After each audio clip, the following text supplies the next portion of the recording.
হিসেবে গুরুত্ব আরোপ করেছেন ওয়াহাদাশ শাহরা ইয়ানি রমাদানা, রমজান মাসকে মাস হিসেবে গুরুত্ব দিয়েছেন। তাহলে 2 মাসের সিয়ামকে সব থেকে মর্যাদা দিয়েছেন। একটা হচ্ছে রমজান মাসের সিয়াম, এটা ফরজ সিয়াম, আর একটা হচ্ছে মুহররম মাসের সিয়াম, এটা ছিল প্রথম দিকে ফরজ আবশ্যিক, পরবর্তীতে এটা নফলের অন্তর্ভুক্ত হয়েছে।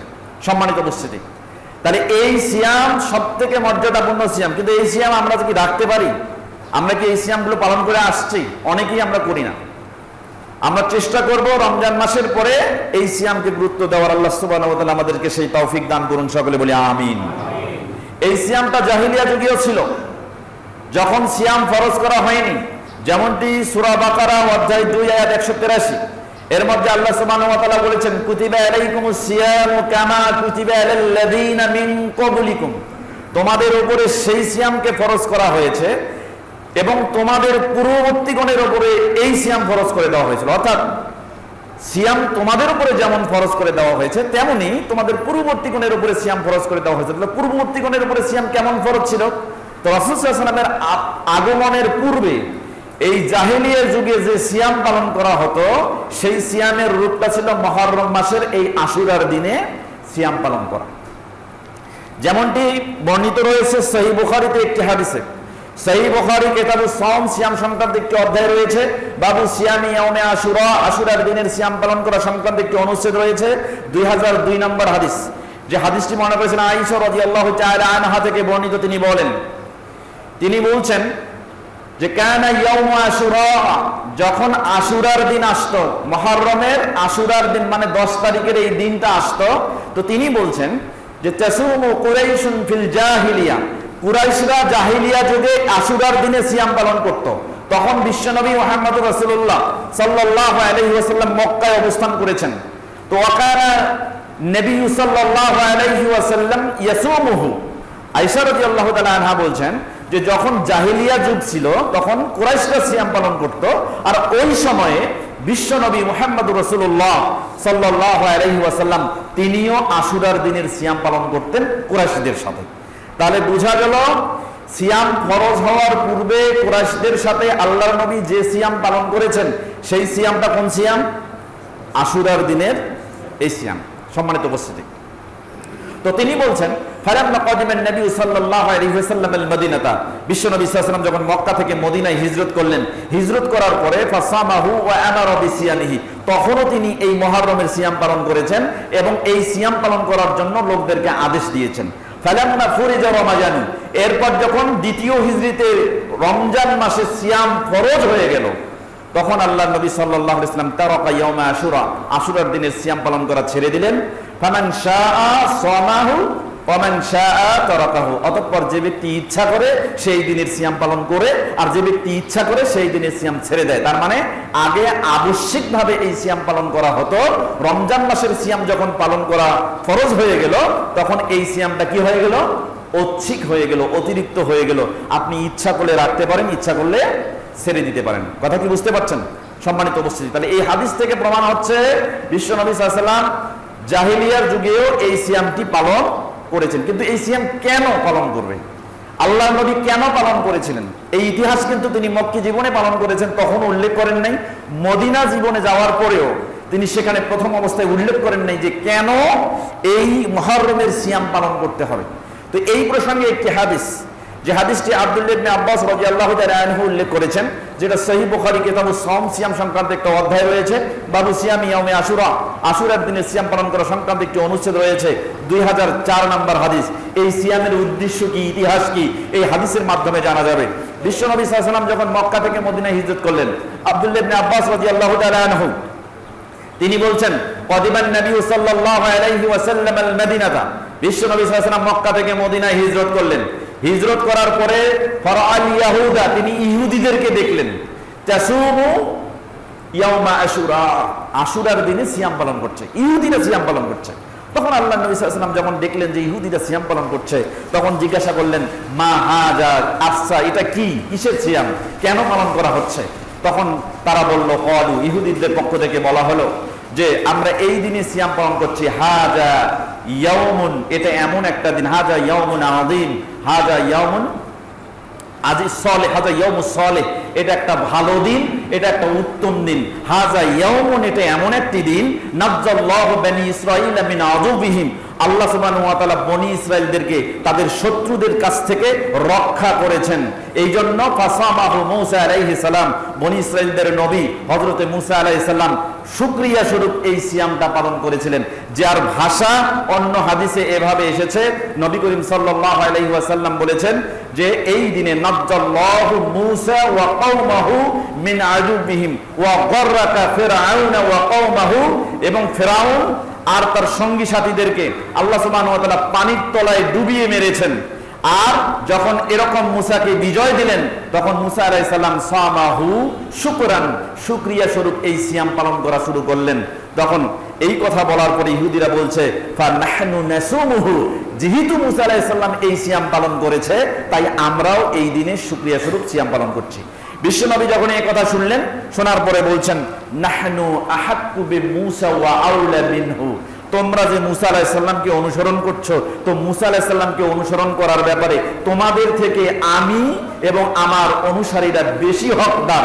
অতএব ফাসামাহু ওয়া আমারা বিসিয়ামিহি, অতঃপর বিশ্বনবী মুহাম্মদ রাসূলুল্লাহ সাল্লাল্লাহু আলাইহি ওয়াসাল্লাম আশুরার দিনে নিজে সিয়াম পালন করলেন এবং সাহাবীদেরকে সিয়াম পালন করার নির্দেশ প্রদান করলেন। এখন আসেন, এই হাদিস প্রমাণ করছে এই সিয়ামের ইতিহাস শুরু হয়েছে কোথা থেকে? কোথা থেকে?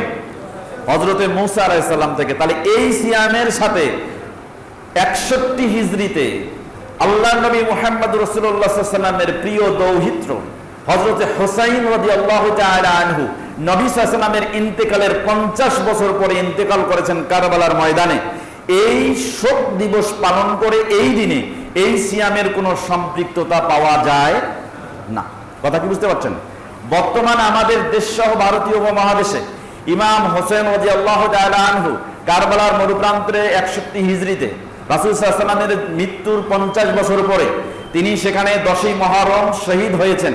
এই জন্য শোক দিবস পালন করণার্থে এই দিনে সিয়াম পালন করার যে রেওয়াজ, সেটা যদি উদ্দেশ্য অনুযায়ী সেটাই হয়, তাহলে নিঃসন্দেহে ইসলামে সেটা হবে বেদাত, যার সাথে বিশ্বনবী মুহাম্মদ রাসূলুল্লাহ সাল্লাল্লাহু আলাইহি ওয়াসাল্লামের কোনো সম্পর্ক নেই। আর আল্লাহর নবী মুহাম্মদ রাসূলুল্লাহ সাল্লাল্লাহু আলাইহি ওয়াসাল্লাম 50 তার মৃত্যুর 50 বছর পরে তার নাতি মারা যাবেন কারবালার প্রান্তরে, আর সেই শোক দিবসকে উজ্জীবিত করার জন্য তার জীবদ্দশায় সিয়াম পালন করবেন। যদি করতে নেই তাহলে তিনি এটা আগেই তার জীবদ্দশায় বলে যেতেন, কিন্তু এরকম কোনো ইতিহাস পাওয়া যায় না। সম্মানিত উপস্থিতি, তাহলে এই সিয়ামের ইতিহাস জানলাম কোথা থেকে? হযরতে মূসা আলাইহিস সালাম থেকে। আর আমরা পেয়েছি বিশ্বনবী মুহাম্মদ রাসূলুল্লাহ সাল্লাল্লাহু আলাইহি ওয়াসাল্লাম, তিনি এই সিয়াম পালন করেছেন এবং আমাদেরকে পালন করতে নির্দেশ দিয়েছেন, তাই আমরা এই সিয়াম পালন করছি। আচ্ছা, এই সিয়ামের ফজিলত কি? আমরা যে সিয়াম পালন করবো এর ফজিলতটা কি? এর ফজিলত বিষয়ে একটি হাদিস আছে সহিহ মুসলিমে। মিশকাতুল মাসাবি কিতাবুস সাওম, সিয়াম সংক্রান্ত একটি অধ্যায় রয়েছে। বাবু সিয়ামি তাতাউই, নফল সিয়াম সংক্রান্ত একটা অনুচ্ছেদ রয়েছে। আল ফাসলুল আউয়াল, প্রথম পরিচ্ছেদের 2044 নম্বর হাদিস। হাদিসটি বর্ণনা করেছেন আবু কাতাদা রাদিয়াল্লাহু তাআলা আনহু থেকে বর্ণিত। তিনি বলেন রাসূল সাল্লাল্লাহু আলাইহি ওয়াসাল্লাম বলেছেন সিয়ামু ইয়াউম আশুরা, সিয়ামু ইয়াউমি আশুরা আহতাসিবু আলাল্লাহি আন ইউকাফিরা আস-সানাতাল্লাতী ক্বাবলাহু। আল্লাহর নবী সাল্লাল্লাহু আলাইহি ওয়াসাল্লাম বলেছেন এই আশুরার দিনের একটি সিয়াম আমি আল্লাহ সুবহানাহু ওয়া তাআলার কাছে আশা পোষণ করছি যে বিগত 1 বছরের গুনার কাফফারা হয়ে যাবে এই সিয়ামটি। সুতরাং আপনি যদি গত 1 বছরের গুনাহ মাফ করে নিতে চান, তাহলে মুহররম মাসের 10 তারিখে আপনাকে সিয়াম পালন করতে হবে। যদি কোনো ব্যক্তি ঈমানের সাথে সওয়াব লাভের আশায় আল্লাহকে সন্তুষ্ট করে মুহররম মাসের 10 তারিখ আশুরার সিয়াম পালন করে, নিঃসন্দেহে বিগত 1 বছরের গুনার কাফফারা হয়ে যাবে ইনশাআল্লাহ। আমরা অবশ্যই চেষ্টা করব, বলা যায় না আগামী বছর মুহররম পাবো কিনা, এটার কোনো নিশ্চয়তা নেই। আগামী দিন বাঁচবো কিনা এর কোনো নিশ্চয়তা নেই। অতএব গত 1 বছরের গুনাহ যদি ফ্রিতেই মাফ করে নেওয়া যায় শুধুমাত্র একদিন সিয়াম পালন করলে, তাহলে নিঃসন্দেহে আমরা অবশ্যই এই দিনটি সিয়াম পালনের মাধ্যমে আমরা কাটিয়ে দেওয়ার চেষ্টা করব। আল্লাহ আমাদের সেই তৌফিক দান করুন, সকলে বলি আমিন। এখন আসেন, এই সিয়াম কোন দিনে হবে এই বিষয়ে মুহাক্কিক আলেমদের মধ্যে অন্তর্ভুক্ত আছে, কিছু মতানৈক্য আছে। কেন মতানৈক্য আছে? আমরা জানি বিশ্বনবী মুহাম্মদ রাসূলুল্লাহ সাল্লাল্লাহু আলাইহি ওয়াসাল্লাম অনেক হাদিসের মধ্যে বলেছেন খালিফুল ইয়াহুদ, ইহুদিদের বিরুদ্ধাচরণ করো। কিন্তু আমি সিয়ামটা পাইলাম ইহুদিদের কাছ থেকে। কিভাবে? আল্লাহ নবী মক্কা থেকে মদিনায় যখন হিজরত করলেন, দেখলেন ইহুদিরা সিয়াম পালন করছে। তখন আমরা দেখলাম যে ইহুদিরা সিয়াম পালন করছে, তখন আমরা ভাবলাম যে মুসা আলাইহিস সালামের জন্য হকদার, তার নিকটবর্তী হওয়ার হকদার আমরা সব থেকে বেশি, আমরা ওই দিনে সিয়াম পালন করি। কিন্তু প্রথম সূচনা ইহুদিদের কাছ থেকে আমরা দেখে বুঝলাম। এবং জাহিলিয়া যুগে এই সিয়ামের প্রচলন ছিল। মূলত ইহুদিরা তাদের নবী হযরত মুসা আলাইহিস সালামকে তারা নবী হিসেবে মানতেন, তাদের আদর্শ মুসা আলাইহিস সালামের আদর্শকেই তারা গ্রহণ করতেন। তো সেই দিক থেকে বিশ্বনবী মুহাম্মদ রাসূলুল্লাহ সাল্লাল্লাহু আলাইহি ওয়াসাল্লাম তিনি যে এই দিনটি আমাদের জন্য সুন্নাহ হিসেবে রেখে দিয়েছেন, এর সাথে সম্পৃক্ত আরো কোনো দিন আছে কিনা এটাও আমরা হাদিস থেকে জানবো। কারণ আপনি দাড়ি ছেড়ে দিবেন, দাড়ি কাটবেন না কেন? ইহুদি খ্রিস্টানরা দাড়ি চেঁচে, দাড়ি কাটে। এজন্য কোন যুবক যদি তাকে দাড়িহীন অবস্থায় দেখা যায়, কোন ব্যক্তিকে দাড়িহীন অবস্থায় দেখা যায়, তাহলে বুঝবেন সে ইহুদি খ্রিস্টানের সাদৃশ্যতা অবলম্বন করছে। আল্লাহ নবী সাল্লাল্লাহু আলাইহি ওয়াসাল্লাম সালাতের বাইরে এমনকি সুন্নাহর যাবতীয় আমলে ইহুদি খ্রিস্টানদের বিরুদ্ধাচরণ করতে বলেছেন। আপনি রাস্তায় চলবেন, যদি রাস্তায় চলার পথে কোনো ইহুদি খ্রিস্টানকে দেখতে পান, আল্লাহ নবী সাল্লাল্লাহু আলাইহি ওয়াসাল্লাম বলেছেন তোমরা এমন ভাবে চলো, রাস্তাকে এমন ভাবে প্রশস্ত করে চলো যেন ইহুদি খ্রিস্টান অন্য দিক থেকে পাশ কেটে যাইতে বাধ্য হয়। তার মানে সর্বত্র ইহুদি খ্রিস্টানের বিরুদ্ধাচরণ করতে হবে। তাহলে ইহুদিরা যদি একদিন সিয়াম পালন করে, তার বিপরীতে আমাদের কয়দিন সিয়াম পালন করা উচিত? চিন্তা করেন, ওরা যদি 2 দিন করে তাহলে আমাদের 4 দিন পালন করা উচিত, বা 3 দিন পালন করা উচিত, অথবা 1 দিন পালন করা উচিত। অর্থাৎ সব সময় ইহুদি খ্রিস্টানদের বিরুদ্ধাচরণ করতে হবে। সম্মানিত উপস্থিতি, সহিহ মুসলিমে হাদিস আসছে, কিতাবুস সিয়াম, সিয়াম সংক্রান্ত একটি অধ্যায় রয়েছে, বাবু আইয়ুসাউমিন আইয়ু ইয়াউমিন ইউসামু ফি আশুরা, কোন দিনে আশুরার সিয়াম পালন করা হবে এই সংক্রান্ত একটি অনুচ্ছেদ রচনা করেছেন ইমাম নাওয়াবী রাহিমাহুল্লাহ। এই অনুচ্ছেদের 1134 নম্বর হাদিস, যে হাদিসটা আব্দুল্লাহ ইবনে আব্বাস রাদিয়াল্লাহু তাআলা আনহু থেকে বর্ণিত, তিনি বলছেন যে হিনা সামাহুন নবী সাল্লাল্লাহু আলাইহি ওয়াসাল্লাম ইয়াউমা আশুরা ওয়া আমারা বিসিয়ামিহি, যখন বিশ্বনবী মুহাম্মদ রাসূলুল্লাহ সাল্লাল্লাহু আলাইহি ওয়াসাল্লাম আশুরার সিয়াম নিজে পালন করলেন এবং লোকদেরকে এই আশুরার সিয়াম পালন করার জন্য নির্দেশ প্রদান করলেন। ফাকালু, তখন সাহাবায়ে কেরাম আল্লাহর নবীর সামনে আসলেন, আসার পরে বললেন ইয়া রাসূলুল্লাহ, হে আল্লাহর রাসূল, ইন্নাহু ইয়াউমুন, এটা এমন একটা দিন তুআযিবুহুল ইয়াহুদ ওয়ান নাসারা, যে দিনটাকে ইহুদি খ্রিস্টানেরা সম্মান করে, যে দিনটাকে ইহুদি খ্রিস্টানরা মর্যাদা দেয়, প্রাধান্য দেয়, যার প্রমাণ সহিহ বুখারীর 2003 নম্বর হাদিস, সহিহ বুখারীর 2005 নম্বর হাদিস। এখানে স্পষ্ট এসেছে যে যখন আশুরার দিন আসতো, এই দিনটাকে ইহুদি খ্রিস্টানেরা ঈদের দিন মনে করত। এই জন্য ঈদের দিনে যেমন আমরা নতুন জামা কাপড় পরে ঈদগাহ ময়দানে যাই, ঠিক তেমনি ইহুদি খ্রিস্টানরা এই আশুরার দিনে নতুন জামা কাপড় পরতো, মহিলারা অলংকার পরতো এবং সর্বোত্তম পোশাক পরে সাজগোজ করে তারা রাস্তায় বের হতো। তো তারা বলছেন যে হ্যাঁ আল্লাহর রাসূল, তুআযিমুহুল ইয়াহুদ ওয়ান নাসারা, ইহুদি নাসারারা তো এই দিনকে সম্মান করে, তারা এই দিনকে প্রাধান্য দেয়, আর আপনি তো সর্বত্রই বলেছেন খালিফুল ইয়াহুদ ওয়ান নাসারা, ইহুদি এবং খ্রিস্টানদেরকে বিরুদ্ধাচরণ করেন, তাহলে আমরা এই ক্ষেত্রে কি করব? তখন বিশ্বনবী মুহাম্মদুর রাসূলুল্লাহ সাল্লাল্লাহু আলাইহি ওয়াসাল্লাম বললেন ইজা কানাল আমুল মুকবিলু ইনশাআল্লাহু, ইজা কানাল আমুল মুকবিলু ইনশাআল্লাহু সুন্নাল ইয়াউমাত তাসিয়া, আল্লাহ নবী বললেন আগামী বছর যদি আমি জীবিত থাকি তাহলে অবশ্যই আমরা যেমন 10 দিনে সিয়াম পালন করি, ঠিক তেমনি তার সাথে একটা যোগ করে 9 তারিখের সিয়ামটাও আমরা পালন করব। ফালাম ইয়াতিল আমুল মুকবিল হাত্তা তুআফা নবী সাল্লাল্লাহু আলাইহি ওয়াসাল্লাম, কিন্তু পরের বছর আল্লাহর নবী মুহাম্মদুর রাসূলুল্লাহ সাল্লাল্লাহু আলাইহি ওয়াসাল্লাম আর জীবিত থাকেননি, তিনি ইন্তেকাল করেছেন। ফলে 9 তারিখে তিনি সিয়াম ব্রত পালন করতে পারেন নাই। তবে এই হাদিস থেকে যেহেতু বিশ্বনবী মুহাম্মদুর রাসূলুল্লাহ সাল্লাল্লাহু আলাইহি ওয়াসাল্লাম পরের বছরে আরেকটি সিয়াম সহ 9 তারিখ এবং 10 তারিখ দুটি সিয়াম পালনের আশাবাদ ব্যক্ত করেছিলেন, সেহেতু সুন্নাহর অনুসরণ করে বিশ্বনবী সাল্লাল্লাহু আলাইহি ওয়াসাল্লামের ইত্তেবা করে আমরাও 9 তারিখ এবং 10 তারিখ ইহুদি খ্রিস্টানদের বিরুদ্ধাচরণ করে দুটি সিয়াম পালন করার চেষ্টা করব। কোনো পক্ষে যদি 9 তারিখে সম্ভব না হয় তাহলে 10 তারিখ তারপরের দিন 11 তারিখ। কারণ খলিফুল ইয়াহুদ, ইহুদিদের বিরুদ্ধাচরণ করো। এই ক্ষেত্রে ইহুদিরা সিয়াম পালন করে একটা, আমরা করব দুইটা। এই প্রসঙ্গে আরেকটা হাদিস আছে, সহিহ ইবনু খুজাইমা নামে একটা হাদিসের কিতাব আছে, আবওয়াবু সাওমি আশুরা বা আবওয়াবু সাওমি তাতাউই, নফল সিয়াম সংক্রান্ত অধ্যায় সমূহের একটা শিরোনাম আছে। 154 নম্বর অনুচ্ছেদের 2095 নম্বর হাদিস। ওয়াকাল আলবানী রাহিমাহুল্লাহ ফি সিলসিলাতে হাদিসে সহিহা হাযা হাদিসুন ওয়া সানাদুহু সহিহুন, হাদিসটি এবং তার সনদ সহিহ। হাদিসটি বর্ণনা করেছেন আব্দুল্লাহ ইবনে আব্বাস রাদিয়াল্লাহু তাআলা আনহু থেকে বর্ণিত। তিনি বলেন রাসূল সাল্লাল্লাহু আলাইহি ওয়াসাল্লাম থেকে এই হাদিসটি তার থেকে বর্ণিত হয়েছে, এই ব্যাপারে কোনো বর্ণনা পাওয়া যায় না। তবে মওকুফ হিসেবে যে হাদিসের সনদ সাহাবা পর্যন্ত পৌঁছেছে, এই হাদিসকে বলা হয় হাদিসে মওকুফ। এই মওকুফ হিসেবে এই হাদিসটা সহিহ। তার মানে এটা সাহাবার কথা, সাহাবারা যেভাবে বুঝেছেন সেভাবে বলেছেন।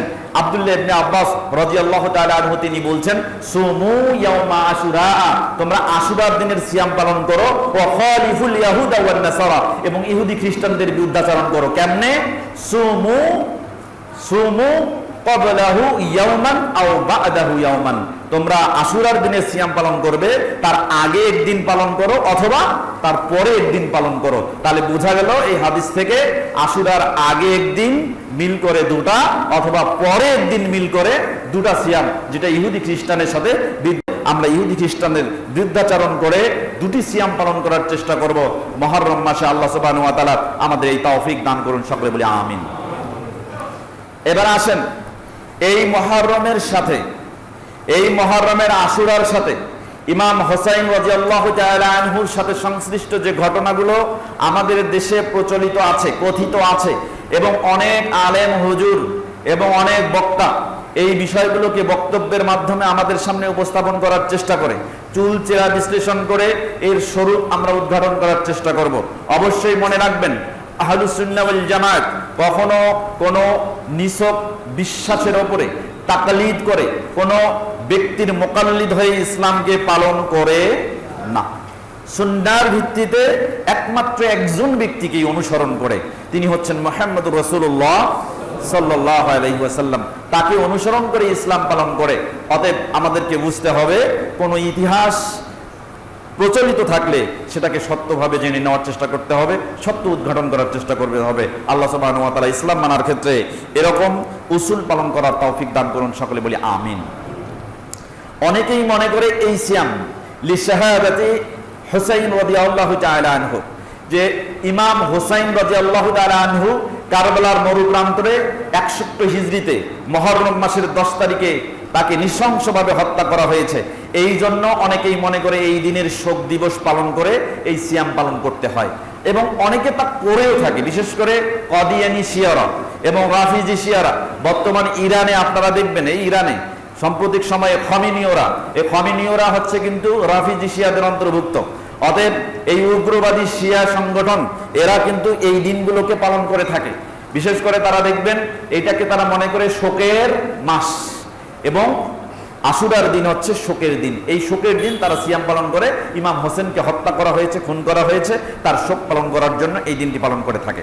সুতরাং এই সিয়ামের, মুহররমের সিয়ামের সাথে ইমাম হোসেন রাদিয়াল্লাহু তাআলা আনহুর কারবালার মরুপ্রান্তের হত্যাকাণ্ডের কোনো সম্পৃক্ততা নেই, যেটা আমরা ইতিপূর্বেই জেনেছি। সহিহ বুখারীর 2004 নম্বর হাদিসের মাধ্যমে মুসা আলাইহিস সালাম থেকে এই ইতিহাস চলে আসছে, এবং বিশ্বনবী মুহাম্মদুর রাসূলুল্লাহ সাল্লাল্লাহু আলাইহি সাল্লাম তিনি বলেছেন, হাক্কু বি মুসা, আমি মুসা আলাইহিস সালামের নিকট সবথেকে বেশি হকদার তার এই দিনটি পালন করার ক্ষেত্রে। তাতে আমি এই সিয়ামটি পালন করছি, আর তোমরাও পালন করো। সেই ক্ষেত্রে আমরাও রাসূলকে অনুসরণ করে এই সিয়ামটি পালন করার চেষ্টা করছি। কারবালার ঘটনার সাথে আমাদের এই সিয়ামের কোনো সম্পর্ক নেই। আরেকটা আসেন, অনেকে মনে করে এটা খুশির দিন, এই জন্যে শিয়াদের ব্যতিক্রম, শিয়ারা যেখানে মনে করে, রাফিজি শিয়ারা যেখানে মনে করে, এবং বাংলাদেশ সহ ভারতীয় উপমহাদেশের কাদিয়ানী সম্প্রদায় যেখানে মনে করে এটা শোক দিবস, অনুরূপভাবে আহলে সুন্নাহ ওয়াল জামাতের কিছু অংশ এবং আরেকটা শিয়াদের মতবাদ আছে, যারা মনে করে, দল আছে যারা মনে করে যে এটা যেহেতু তারা শোক দিবস পালন করছে, অতএব আমরা এটাকে আনন্দের দিন হিসেবে পালন করব। কিসের আনন্দের দিন? কিসের আনন্দ? মুসা আলাইহিস সালাম যে এইটা করেছেন সেইটা আনন্দ না, বরং তারা শোক পালন করছে, আমরা এটাকে আনন্দের দিন হিসেবে, যেমন বিগত দিনে আমরা দেখেছি আমাদের বাংলাদেশের সরকারের এক পার্টি মনে করে কি তাদের মৃত্যু দিবস, আরেক পার্টি মনে করে তাদের জন্ম দিবস, এরকম চলে আসছে না? তো চলে আসছে, তো তারা মনে করে যে তারা যেহেতু শোক দিবস পালন করে আসছে, অতএব আমরা এটাকে আনন্দের দিন পালন করি। মনে রাখবেন, সুন্নাহকে সুন্নাহ দিয়ে প্রোটেস্ট করা যায়, বেদাতকে সুন্নাহ দিয়ে প্রোটেস্ট করা যায়, অর্থাৎ দুর্বল সুন্নাহকে শক্তিশালী সুন্নাহ দিয়ে প্রোটেস্ট করা যায়, বেদাতকে সুন্নাহ দিয়ে প্রোটেস্ট করা যায়, কিন্তু মিথ্যাকে মিথ্যা দিয়ে প্রোটেস্ট করা যায় না। অনুরূপভাবে বেদাতকে বেদাত দিয়ে প্রোটেস্ট করাও যাবে না। যেহেতু শোক দিবস পালন করা মুহররম মাসের 10 তারিখে বেদাত, অতএব আনন্দের দিবস পালন করাও 10 তারিখে বেদাত। কথা কি বুঝতে পারছেন? অতএব এই বেদাতি অনুষ্ঠানে আমরা থাকবো না। মনে রাখবেন, শোক হয় কয়দিন? কয়দিন? 3 দিন। 3 দিনের বেশি শোক আছে? 3 দিনের বেশি শোক নাম নেই। কিন্তু কাদিয়ানিরা তাজিয়া মিছিল বের করে, শোক মিছিল করে। সেটাতে কি করে? হাতের মধ্যে চাবুক বাঁধে, হাতের মধ্যে আংটি নেয়, কষ্টকর আংটি নেয়, তরবারি নেয় এবং নিজের গায়ের মধ্যে আঘাত করে। তাজিয়া শব্দের অর্থ হচ্ছে শোকের সময় সান্ত্বনা প্রদান করা। শোকের সময় সান্ত্বনা প্রদান, মাওয়াসাতু ফিল মুসিবা, শোকের সময় সান্ত্বনা প্রদানের নাম হচ্ছে তাজিয়া। এই জন্য মনে করে যে ইমাম হোসেন রাদিয়াল্লাহু তাআলা আনহু তিনি হত্যা হয়েছে, তাকে যখন খুন করা হলো নৃশংসভাবে, পরিবার শোকাহত, তাদের সমবেদনা জানার জন্য, সান্ত্বনা দেওয়ার জন্য তারা শোক দিবস পালন করে থাকে। বলেন তো, শোক কি এই সারা বছর প্রতি বছরে পালন করতে হয় নাকি 3 দিনে? কয় দিনে? 3 দিনে। এখনো যারা মৃত্যু দিবস পালন করেন, তারা মৃত্যু দিবসের এই সংস্কৃতি পেয়েছেন ওই শিয়াদের থেকে, যারা ইমাম হোসেনের মৃত্যু দিবস পালন করে। কথা কি বুঝতে পারছেন? সুতরাং কোনো মৃত্যু দিবস চলবে না।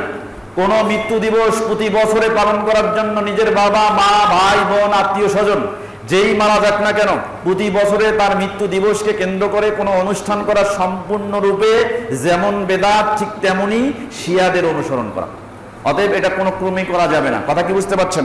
সম্মানিত উপস্থিতি, আল্লাহ নবী মুহাম্মদ রাসূলুল্লাহ সাল্লাল্লাহু আলাইহি ওয়াসাল্লামের চাচাতো ভাই, তার নাম হচ্ছে জাফর ইবনে আবি তালিব, তিনি ইন্তেকাল করলেন।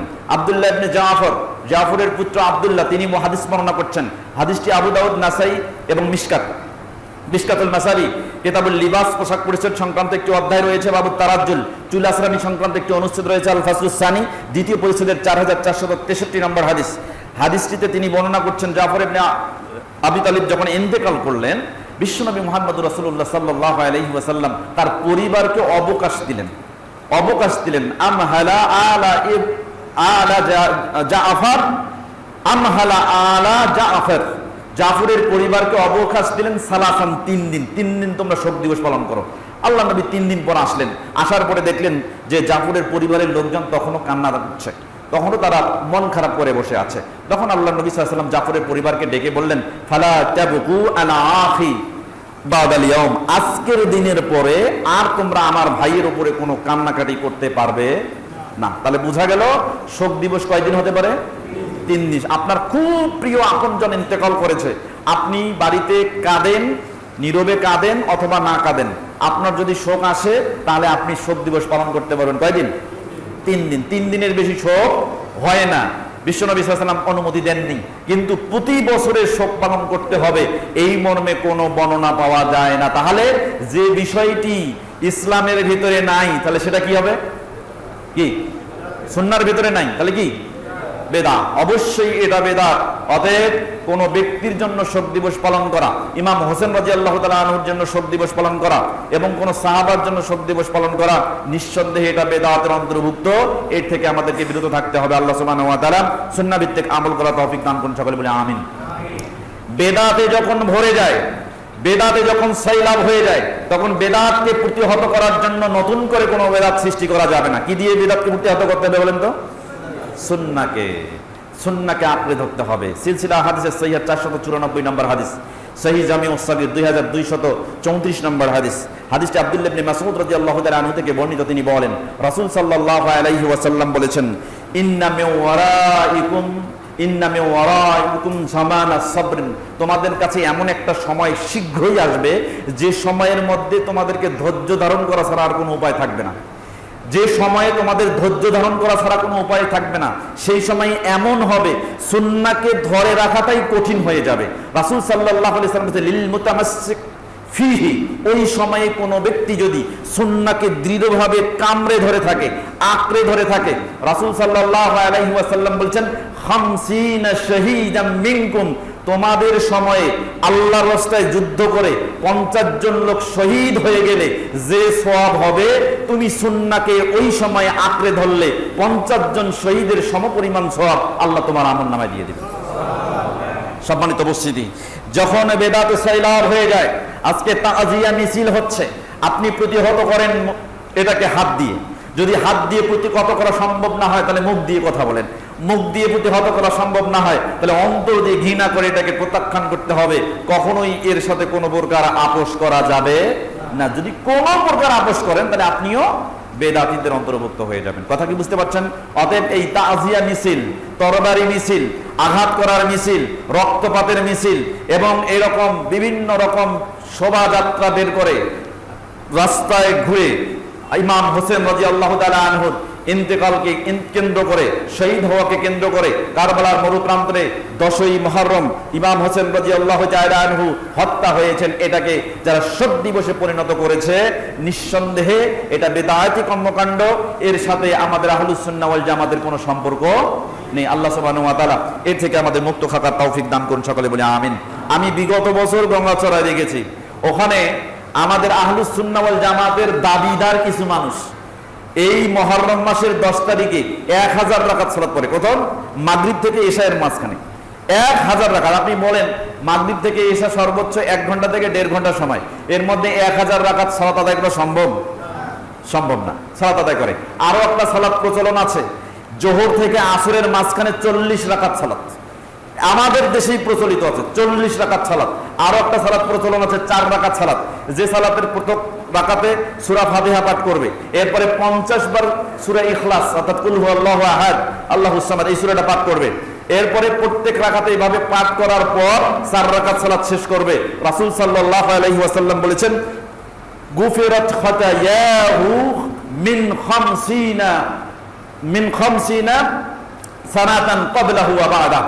যদি কোনো ব্যক্তি 4 রাকাত সালাত এভাবে আদায় করে, তাহলে আল্লাহ তার 50 বছর পূর্বের এবং 50 বছর পরের গুনাহকে মাফ করে দিবেন।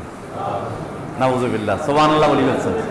এই হাদিসটা রয়েছে, তারা তৈরি করেছে। কারা তৈরি করেছে? শিয়ারা তৈরি করেছে। ইমাম সাগানি রাহিমাহুল্লাহ মাওজুআত নামে একটা হাদিস সংকলন করেছেন, যেখানে সব জাল হাদিসকে একত্রিত করেছেন। 2 নম্বর খণ্ডের 122 থেকে 123 পৃষ্ঠার মধ্যে তিনি উল্লেখ করেছেন। এই হাদিসগুলো আনার পরে তিনি এখানে ইমাম ইবনু তাইমিয়া রাহিমাহুল্লাহ একটি কথাকে এখানে কোট করে দিয়েছেন, যেটা মিনহাজুস সুন্নাহ 4 নম্বর খণ্ডের 116 নম্বর পৃষ্ঠার মধ্যে ইমাম ইবনু তাইমিয়া রাহিমাহুল্লাহ এই হাদিসগুলো আনার পরে দেখে বলেছিলেন, লাম ইয়াকুম আলা সিহহাতিহা দালিলুন শারঈয়ুন সহিহুন ইল্লা সাওমা। এই মুহররম মাসে সালাতের বিষয়ে, সালাতের ফজিলতের বিষয়ে যত হাদিস বর্ণনা করা হয়েছে, শুধু সিয়াম পালন করা ছাড়া একটা হাদিসও সহিহ নয়, সবগুলো জাল। কি হাদিস? জাল হাদিস। তাহলে আপনি অবশ্যই এই সালাত থেকে, এই সালাত যাওয়া থেকে এবং এই সালাতের সাথে একাত্মতা প্রকাশ করা থেকে নিজেকে বিরত রাখার চেষ্টা করবেন, না হলে আপনি বেদাতীদের অন্তর্ভুক্ত হবেন। এবং আমাদের দেশে প্রচলন আছে, আহলুস সুন্নাহ ওয়াল জামাতের অন্তর্ভুক্ত দাবিদার মুসলিম, তারা দাবি করে তারা আহলুস সুন্নাহ ওয়াল জামাতের অন্তর্ভুক্ত। এই মুহররম মাস আসলে, জিলহজ মাসে, মুহররম মাসের 10 তারিখ আসলে সকালবেলা ঘুম থেকে উঠে ফজরের সালাতের পরে গোসল করে চোখে কাজল লাগায় এবং মনে করে এই চোখের কাজল লাগানোর কারণে তাদের যে রক্ত আছে, এই রক্তের মধ্যে যে খারাপ রক্ত থাকে, খারাপ রক্ত থাকে না, ওরা মনে করে খারাপ রক্ত আছে এবং খারাপ চিন্তা যা আছে, এগুলো এই কাজল যতক্ষণ থাকবে ততক্ষণে এই শরীর থেকে এই জিনিসগুলো সব কি হয়ে যাবে? দূর হয়ে যাবে। এগুলো সব জাল হাদিস। অর্থাৎ এই মুহররমকে কেন্দ্র করে যত প্রকার হাদিসের রেফারেন্স দেওয়া হয়, সিয়াম ব্যতীত, রমজানের সাওম ব্যতীত, সবগুলা কি? জাল। কথা কি বুঝতে পারছেন? এবং ইমাম হোসেন রাদিয়াল্লাহু তাআলা আনহুকে কেন্দ্র করে এর সম্পৃক্ততায় মুহররম মাসের 10 তারিখ আশুরার দিনে কোন ঘটনার সম্পৃক্ততা যারা বর্ণনা করেন, এর সাথে এই সিয়ামের কোনো সম্পর্ক নেই। মনে রাখবেন, ইমাম হোসেন রাদিয়াল্লাহু তাআলা আনহু, তাকে হত্যা করা হয়েছে এবং ইমাম হোসেন রাদিয়াল্লাহু তাআলা আনহুর সঠিক ইতিহাস আমরা ইতিপূর্বে আলোচনা করেছি। সংক্ষিপ্তভাবে বলছি। ইমাম হোসেন রাদিয়াল্লাহু তাআলা আনহুকে যখন ইরাকের কুফা থেকে চিঠি দেওয়া হলো, 150টি চিঠি দেওয়া হয়েছে। এরপরে তার আনুগত্য করবে মর্মে 150টি চিঠি পাওয়ার পরে যখন তিনি ওই দিকে রওনা দিলেন, তার আগে তিনি মুসলিম ইবনে আকিল তাকে এই খবর নেওয়ার জন্য বলেছিলেন, চিঠির মাধ্যমে বলেছিলেন। তিনি যখন খবর নিলেন, খবর নিয়ে দেখলেন যে কিছু লোক তার আনুগত্য করছে এবং তারা ইমাম হোসেন রাদিয়াল্লাহু তাআলা আনহুর আনুগত্য করতে চায়। এই জন্য ইমাম হোসেন রাদিয়াল্লাহু তাআলা আনহু তিনি ওখানে যাওয়ার জন্য খুব উদ্গ্রীব হয়ে গেলেন। পক্ষান্তরে আমরা দেখেছি পরবর্তী সময়ে ইমাম হোসেন রাদিয়াল্লাহু তাআলা একটা ভুল ডিরেকশনের উপরে সেখানে পৌঁছে যান এবং কিছু সাহাবী তাকে নিষেধ করেছিল, তিনি ওই সময় ওই নিষেধ বুঝতে পারেননি, তিনি সেখানে গিয়েছিলেন। এবং পরবর্তী সময় আমরা দেখেছি মোহাম্মদ ইবনে আকিলকে উবাইদুল্লাহ ইবনে জিয়াদ, যিনি বসরার দায়িত্বে ছিলেন, তিনি কুফার দায়িত্বশীল মোহাম্মদ ইবনে আকিলকে যেন সত্য কোনো সংবাদ পরিবেশন করতে না পারে ইমাম হোসেন রাদিয়াল্লাহু তাআলা আনহুর কাছে, এই জন্য তিনি তাকে হত্যা করেন। হত্যা করার পর যখন ইমাম হোসেন রাদিয়াল্লাহু তাআলা আনহু ওই পথে অলরেডি এগিয়ে গেছেন, তিনি যেখানে পৌঁছে গেলেন, পৌঁছে যাওয়ার পরে তাকে চতুর্দিক থেকে ঘিরে ফেলা হলো, তাকে আক্রমণ করা হলো এবং ইমাম হোসেন রাদিয়াল্লাহু তাআলার পক্ষ থেকে 3টি প্রস্তাব পেশ করা হলো। হয় আমাকে যে জায়গায় আমি আছি এই জায়গা থেকে আমি নিজ জায়গায় যাব না, ইমাম হোসেন রাদিয়াল্লাহু তাআলার জায়গায় যাব না, এই স্থানেও থাকবো না, আমাকে অন্য জায়গায় প্রেরণ করা হোক, অথবা আমাকে মদিনায় ফিরে যাওয়ার সুযোগ দেওয়া হোক, অথবা আমাকে ইমাম হোসেন রাদিয়াল্লাহু তাআলা আনহুর কাছে যাওয়ার সুযোগ দেওয়া হোক, ইয়াজিদ ইবনে মুয়াবিয়া রাদিয়াল্লাহু তাআলা আনহুর কাছে যাওয়ার সুযোগ দেওয়া হোক, আমি তার হাতে বায়াত গ্রহণ করব।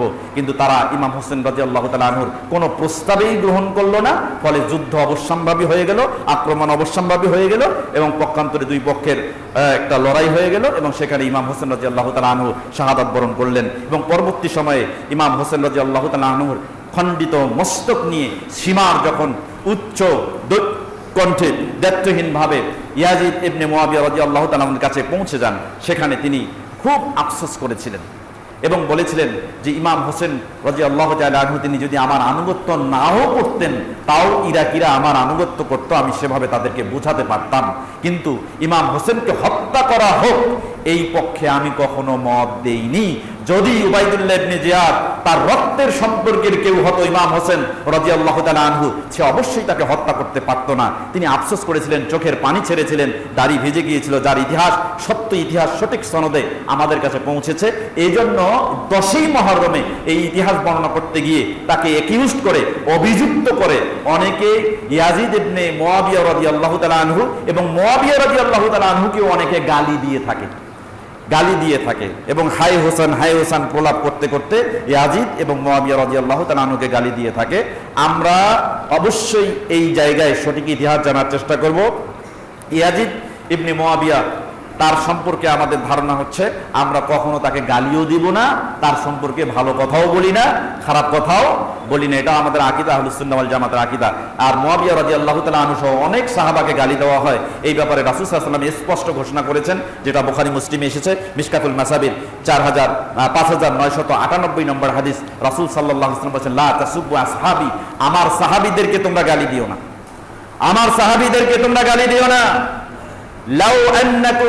লাউ আন্না আহাদাকুম, যদি তোমাদের মধ্যে কোনো ব্যক্তি আনফাকা মিসলা উহুদিন যাহাবান, যদি তোমাদের মধ্যে কোনো ব্যক্তি এক উহুদ পাহাড়ের সমপরিমাণ স্বর্ণ যদি আল্লাহর রাস্তায় দান করে, মা বালাগা মুদ্দা আহাদিহিম, তাহলে সাহাবায়ে কেরাম এক মুদ পরিমাণ যে দান ইসলামের জন্য করেছে তার সমতায় পৌঁছাতে পারবে না। আও নাসিফাহু, এক মুদের অর্ধেক যদিও তারা দান করত, তাহলে তুমি এই সময়ে উহুদ পাহাড়ের সমপরিমাণ স্বর্ণ দান করেও তার সমপরিমাণে পৌঁছানো সম্ভব নয়। অতএব সাহাবায়ে কেরামদেরকে কেউ গালি দিবেন না। অবশ্যই সাহাবায়ে কেরামদেরকে গালি দেওয়া হয়, শিয়াদের থেকে গালি দেওয়া হয়, কাদিয়ানীদের থেকে গালি দেওয়া হয়, ইমাম হোসেন রাদিয়াল্লাহু তাআলা আনহুর সংস্কৃতি চর্চা করতে গিয়ে তাকে গালি দেওয়া হয়। অবশ্যই আমরা এগুলো ইতিহাস সত্য জেনে চুলচেরা বিশ্লেষণ করে আমরা সিদ্ধান্ত গ্রহণ করার চেষ্টা করবো। আল্লাহ সুবহানাহু ওয়া তাআলা সেই তৌফিক দান করুন, সকলে বলি আমিন। ইরান এবং ইসরায়েল দুই দেশের মানুষ আমাদের মুসলিমদের জন্য বা আমাদের সাথে তাদের বন্ধুত্বমূলক আচরণ কখনোই কোনো সময় প্রযোজ্য হতে পারে না। তাই ইরানও আমাদের বন্ধু নয় এবং ইসরায়েলও আমাদের বন্ধু নয়। তবে ইসরায়েলের ধ্বংস আমরা চাই। আর তাদের মধ্যে যে দ্বন্দ্ব এবং যুদ্ধ ছিল, এটা আধিপত্যের দ্বন্দ্ব, ক্ষমতার দ্বন্দ্ব।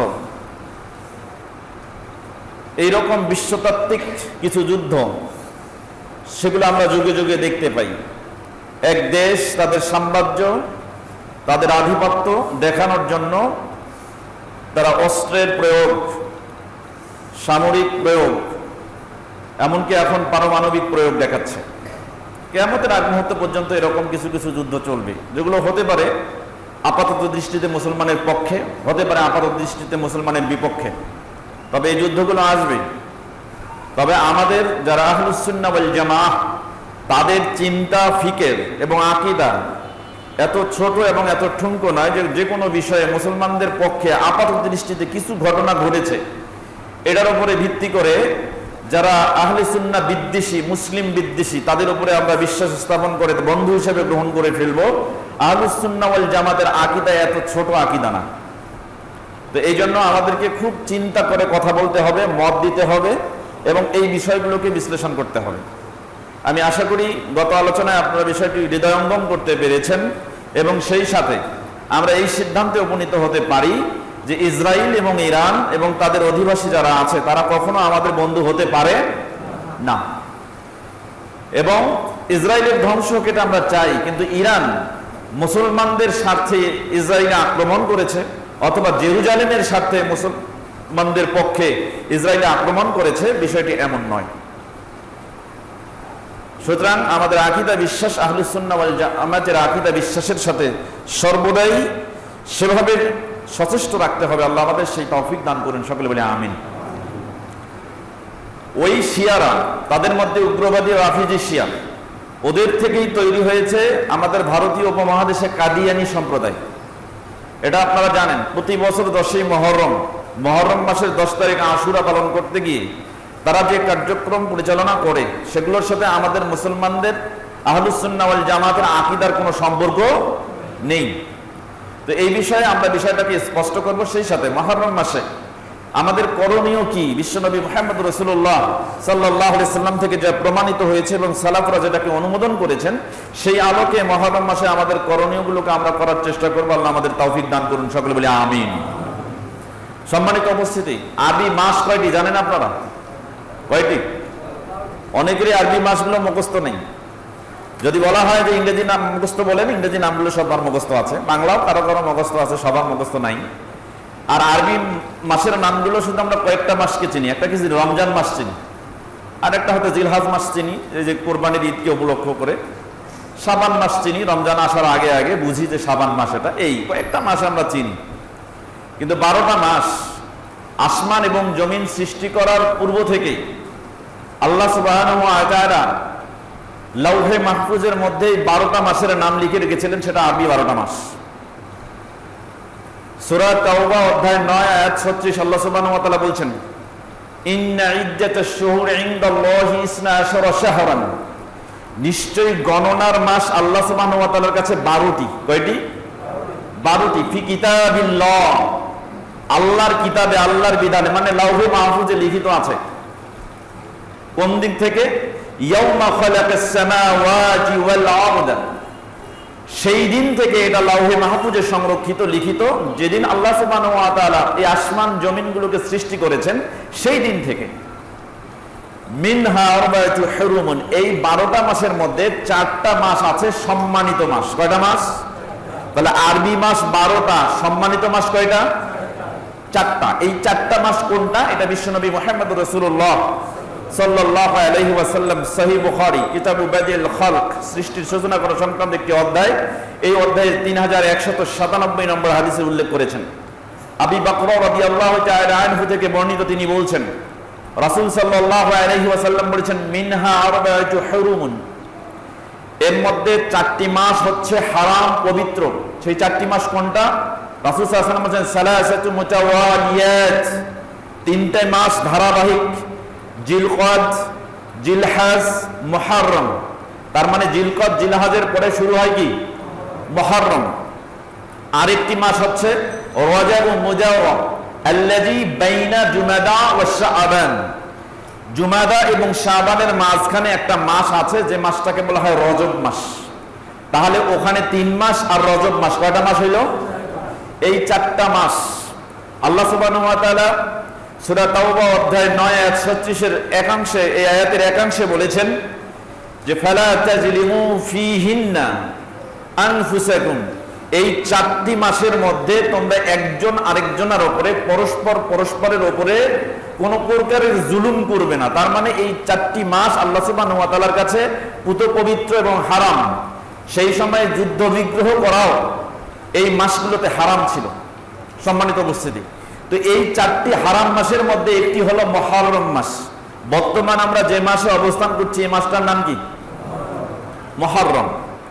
এই মুহররম মাস আল্লাহ নবী মুহাম্মদুর রাসূলুল্লাহ সাল্লাল্লাহু আলাইহি ওয়াসাল্লাম সারা বছরে কম বেশি সিয়াম পালন করেছেন এবং সর্বাধিক গুরুত্ব দিয়ে রমজান মাসের পরে অধিক সিয়াম পালন করেছেন যে মাস, সেটা হচ্ছে শাবান।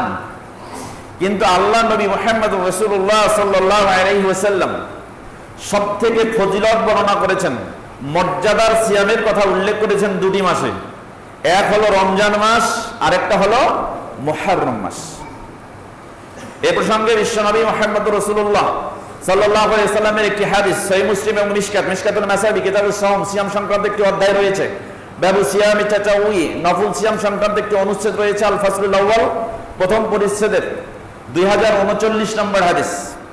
আবু হুরায়রা রাদিয়াল্লাহু তাআলা আনহু থেকে বর্ণিত, তিনি বলেন রাসূল সাল্লাল্লাহু আলাইহি ওয়াসাল্লাম বলেছেন, আফজালুস সিয়ামি বা'দা রমাদানা শাহরুল্লাহিল মুহররম।